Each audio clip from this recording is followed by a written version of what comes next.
ओम यं ब्रह्मा वर्णेन्दुरुद्धमरतः स्तवन्ति दिव्यैस्तवै वैदेही साङ्गपदक्रमोपनिषदे गायन्ति यं सामगा ध्यानावस्थिततद्गतेन मनसा पश्यन्ति यं योगिनो यस्यान्तं न विदुः देवाय तस्मै नमः, देवाय तस्मै नमः। भक्तों की विजय का पर्व होलिकोत्सव, होली का पर्व हम मनाने जा रहे हैं। यह वास्तव में सत्य की विजय का पर्व है, यह वास्तव में धर्म की विजय का पर्व है, वास्तव में यह योग परंपरा की विजय का पर्व है। इस पर्व में आसुरी प्रवृत्तियों पर जो सात्विक प्रवृत्तियां हैं उसकी विजय का पर्व है। अनीति पर नीति का विजय का एक बहुत ही महान पर्व मनाने के लिए हम लोग तैयार हो रहे हैं। जैसा पौराणिक मान्यता है, हम सभी जानते हैं कि हिरण्यकश्यप जो था, आतताई राजा था, आसुरी वृत्ति का पोषक था। वह अपने छोटे से बालक सुपुत्र ललाट पर भी यह दबाव डालता था कि वह भी विष्णु की भक्ति को त्याग करे और हिरण्यकश्यप को ही भगवान माने। यह आत्ममुग्धता, यह अहंकार की जो स्थिति है, वास्तव में वो हर काल में एक भयावह दावानल बनकर के उभरती है। यदि किसी व्यक्ति को यह आत्ममुग्धता आ जाए, अहंकार आ जाए, अहंकार उसके भीतर यह पोषित हो जाए कि वह ही भगवान है, इससे बढ़कर कोई झूठा जो अहंकार है, जो मद है, उससे बड़ा कोई अपराध नहीं दिखाई पड़ता कि व्यक्ति स्वयं ही अपने आप को भगवान साबित कर ले, भगवान सिद्ध कर ले, या अपने आप को ही भगवान मानने लग जाए। यह बहुत ही प्रकृति के विरुद्ध की बात है। जब देखा कि होलिका को यह आशीष प्राप्त था कि वह ऐसे वस्त्र पहनकर अग्नि में बैठ सकती थी जिसमें वह तो बच जाती, लेकिन जो उसके साथ रहता वो जल जाता। लेकिन परमात्मा की लीला देखिए, चूंकि सत्य को विजय होना था, चूंकि भक्तों की विजय होनी थी, चूंकि धर्म की विजय होनी थी, इसलिए उस महान अग्नि में जिस होलिका को बचना था वह होलिका जल जाती है, और जिस सत्य के प्रतीक, योग के प्रतीक, धर्म के प्रतीक प्रहलाद को जल जाना था वह वास्तव में बच जाता है। दूसरे दिन जब देखा जाता है कि नन्हा बालक जो है उस होलिका से हंसता हुआ, खेलता हुआ, उछलता कूदता हुआ निकलता है, तो सारे शहर में उल्लास का वातावरण छा जाता है, सारे लोगों में उमंग की, उत्साह की लहर आ जाती है, और उस दिन विजय जुलूस निकलता है, विजय महोत्सव निकलता है। तो ये ऐसी पौराणिक मान्यता जो है वास्तव में एक प्रतीकात्मक चीज़ें हैं जिससे हम सत्य की ओर अभिमुख हों, हम योग की ओर अभिमुख हों, हम धर्म के रास्ते पर चलें, हम नीति के रास्ते पर चलें।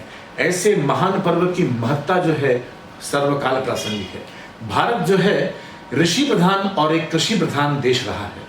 यहाँ पर ऋषि और कृषि दोनों को ही बहुत अधिक सम्मान दिया जाता है। जब फसलें पक कर सामने आती हैं, पक कर आती हैं, तो उनके स्वागत हेतु, उनके शुभागमन हेतु उत्सव उल्लास के साथ, नृत्य के साथ, विनोद के साथ, अच्छे वातावरण में उनका स्वागत करने हेतु होलिकोत्सव का पर्व मनाते हैं। होलिकोत्सव के पर्व में सनातन परंपरा यह मानी गई है कि जो चने का जो बूट होता है, चने के बूट को अग्नि की लपटों में लगाया जाता है और कुशलतापूर्वक उसे उतना ही जलाया जाता है जिससे कि जो उसका जो अंदर का जो चना है वो पक जाए। तो उस चने को संज्ञा दी गई है प्रहलाद की, और उसके जो बाहरी आवरण जो जल चुका होता है उसे संज्ञा दी गई होलिका की। तो इस महान पर्व को इस चने बूट के साथ मनाने की परंपरा है। इस शुभ पर्व में हमें चना बूट को सेवन करना चाहिए। चने बूट को प्रसाद के रूप में, औषधि के रूप में ग्रहण करने की महान परंपरा इसमें रही है। क्योंकि यह पर्व फसलों के स्वागत का, फसलों के उल्लास का, फसलों के शुभागमन का एक महनीय पर्व माना गया है।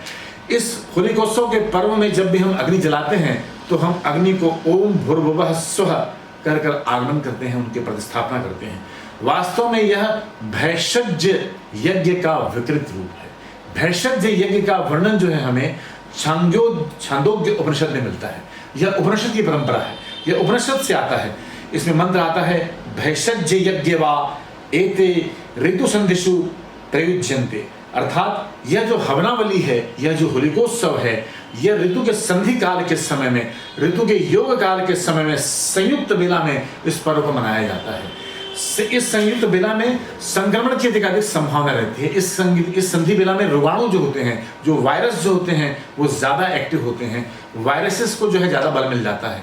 तो इसलिए जब हम यज्ञ करते हैं, आहुति देते हैं, शुद्ध पदार्थों से सुगंधित, रोगनाशक, पुष्टिकारक और मिष्ट गुण युक्त पदार्थों की जब आहुति हम होलिका में देते हैं तो उससे वातावरण का वास्तव में शोधन होता है, वास्तव में उसका शुद्धिकरण होता है। यह जैसे मैंने बताया कि भैषज यज्ञ का ही एक विकृत एक रूप है जिसको हम होलिकोत्सव के रूप में मानते हैं। यह वास्तव में एक हवनावली का पर्व है जिसमें सिर्फ मित्रता की विजय होती है, जिसमें भक्तों की विजय का पर्व है, श्रद्धालुओं की विजय का पर्व है, सत्य की विजय का पर्व है, धर्म की प्रतिस्थापना का पर्व, महान पर्व है। तो इस पर्व को हमें उसी दृष्टि से, जो इस पर्व के मूल में जो बात समाहित है, जड़ में जो बात कहती है, उस बात को अंगीकृत करते हुए हमको इसको मनाना चाहिए। हमारे अंदर हम इस पर्व के माध्यम से अच्छी ऊर्जा से आप्लावित हों और दूसरों को भी सकारात्मक ऊर्जा संप्रेषित करें। चारों तरफ वातावरण में उल्लास, उमंग, सहृदयता, भाईचारा, समन्वय की भावना विकसित होनी चाहिए। इस पर्व के माध्यम से मित्रता के गुण विकसित होने चाहिए। मित्रता का नवीनीकरण का यह महान पर्व है। रिश्तों को नवीनतम संबंध बनाने का पर्व है।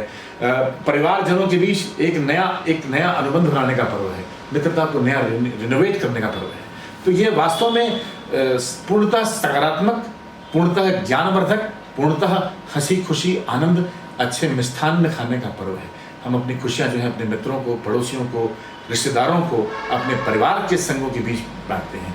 यह एक दूसरे को क्षमा करने का पर्व है। जाने अनजाने किसी तरह की कोई आपसी संबंधों में कोई त्रुटि हो गई हो, कुछ ऊपर नीचे हो गया हो, तो हम क्षमा मांग लें और यह क्षमा करके चीज़ों को आगे बढ़ाएं, संबंधों को आगे बढ़ाएं, संबंधों की नवीनता प्रदान करें।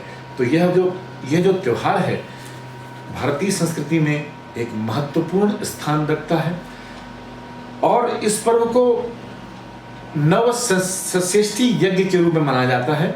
इसमें होलाष्टकम के 8 विशेष मंत्रों के माध्यम से आहुति दी जाती है। पूर्वाभिमुख होकर पूर्व की दिशा की ओर चेहरे को रखकर हम यज्ञ को, इस होलिकोत्सव यज्ञ को प्रारंभ करें।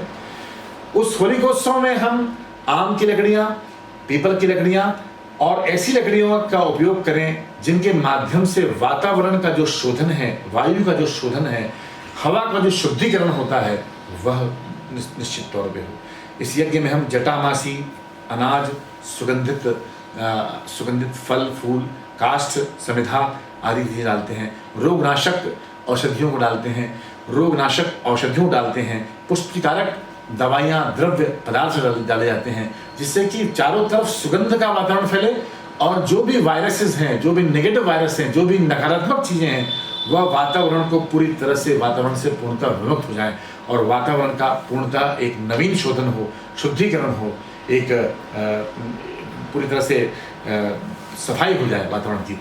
तो ये जो पर्व है भक्तों के विजय का पर्व है, सत्य की विजय का पर्व है। इसको उसी अंदाज में हमें मनाना चाहिए। इस पर्व में एक और चीज़ देखी जाती है कि नजर उतारने का पर्व के रूप में मनाते हैं इसे लोग बात। तो जो यज्ञ की जो भस्म होती है, होलिका उत्सव दहन करने के पश्चात जो भस्म होती है, उस भस्म को शोधन करके, साफ करके, कपड़छन के माध्यम से साफ छान करके हम अपने मस्तिष्क पर लगाएं, अपने ग्रीवा या कंठ पर लगाएं और हृदय प्रदेश में लगाएं और दोनों ही भुजाओं पर हम उसे लगा सकते हैं। इस शोधन किए हुए राख भस्म का पूरी तरह से साफ करने के पश्चात जो है उसको हम दवाई के रूप में, औषधि के रूप में भी उसे ग्रहण कर सकते हैं। लेकिन यह होना चाहिए कि जो हम होलिका जलाते हैं वह विधि विधान पूर्वक शुद्ध घी के माध्यम से जली हुई हो, उसमें शुद्ध घी का अधिकाधिक प्रयोग किया गया हो, साथ ही साथ गौ माता के गोबर से बने हुए जो कंडे होते हैं उसका भी उस होली में अधिकाधिक प्रयोग करने से निश्चित तौर पर यह बलवर्धक, सुगंधित होता है, रोगनाशक होता है और पुष्टिकारक होता है। और मिष्ट गुण जो होते हैं, जैसे मिठाइयाँ हैं, जो घर की बने हुए प्रसादम हैं, मोहन भोग हैं, दुग्ध से बने हुए, शुद्ध दुग्ध से बने हुए जो मिठाइयाँ हैं, उन मिठाइयों को भी हम होलिकोत्सव में, होलिका में उनको दहन कर सकते हैं, उनको लगा सकते हैं। तो ये शोधन का महापर्व, आप सभी चैनल दर्शकों को बहुत बहुत शुभकामनाएं। इसकी पवित्रता को बनाए रखें, इसकी मंगलता को बनाए रखें। इसके जड़ में जो मंगल भावना है, शुभ भावना है, भक्तों का उल्लास है, भक्तों के उमंग का प्रकटीकरण का जो पर्व है, उसे रूप में ही मनाएं। किसी भी रूप में केमिकल युक्त पदार्थों का प्रयोग ना करें, किसी भी रूप में कोई लड़ाई झगड़ा ना करें, अप्रिय स्थिति से बचने का प्रयास करें। कोई भी स्थिति जैसी लगती है जहाँ पर आपको कोई लड़ाई झगड़ा या विवाद की स्थिति है, वहाँ से आप अपने आप को तुरंत दूर कर लें और फाल्गुन शुक्ल पक्ष के पूर्णिमा के उत्सव पर मनाया जाने वाला यह हवनावली भेषज यज्ञ का जो रूप है यह यज्ञ, इसको हम अच्छे उमंग और सत्य के साथ, आनंद के साथ, समन्वय के साथ, संयम के साथ, पूरी सहिष्णुता के साथ इसे प्रेम पूर्वक मनाएं और आपस में प्रेम को बांटें। बहुत बहुत धन्यवाद।